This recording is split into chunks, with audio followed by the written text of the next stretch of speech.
Hello everybody, welcome to the Stripped Down Kitchen where we make quick, healthy, delicious food.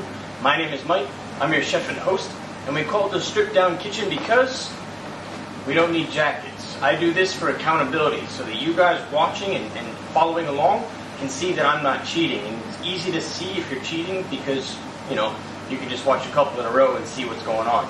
But today what we're going to do is help you get through some of those lulls in your diet with condiments. So condiments, anything sort of on the side that you add to your main course, traditionally ketchup, barbecue sauce. We'll get into a couple of those as we go down the line, sugar-free style and so on. But today what we're going to do is a simple Pico de Gallo. Basically, it's 6-7 ingredients. It's really fresh. It's really fast.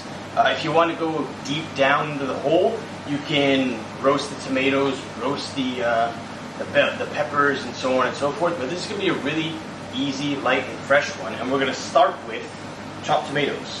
I always use fresh tomatoes in my Pico de Gallo, just because that's the whole point of it, right? You want it to be fresh and nice and light and zesty. And right on top of the tomatoes is going to go some salt.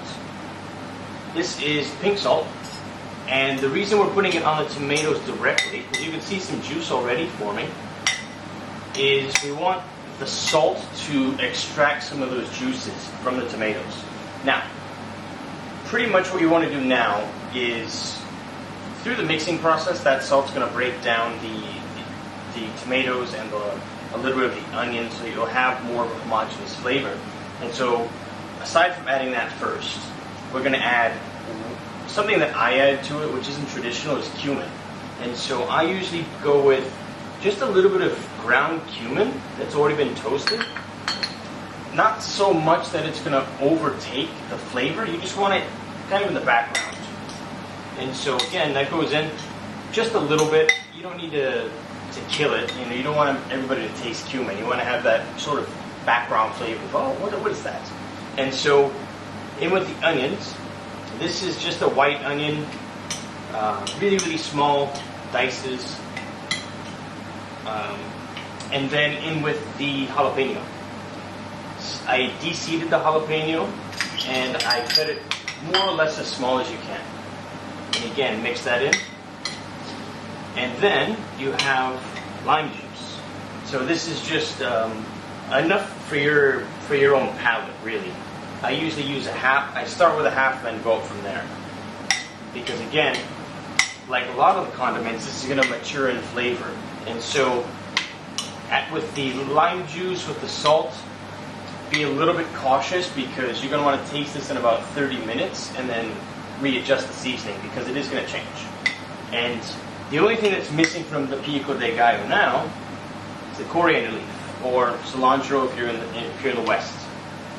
And then, this is your essential Pico de Gallo, really nice on chicken and fish, on steamed veg. It just brightens up the flavor, gives it a different dimension. And then, what you can do if you like it a little bit, saucy or thicker, is you can take half of it, put it in the blender, buzz it up, and then add it all back, and you'll have more of a traditional salsa, texture-wise. I like it like this because you can still get all those little individual bits as well as the whole thing all together. Like I said, taste it now. So the salt seems fine. I can taste the lime, I can taste the coriander leaf, but in 30 minutes or so, it's going to taste different because all those flavors right now are independent because they just met each other. But after sitting with each other for a while, they get to know one another, and it becomes more homogeneous. And then you get that traditional sort of flavor in the Pico de Gallo after about 30 to 40 minutes. But this is really all you have to do. It's 4 or 5 ingredients. It's super inexpensive. It's super fast. In the refrigerator, covered nicely. You have 4 to 5 days. And so, this is a really good condiment you can add to your repertoire.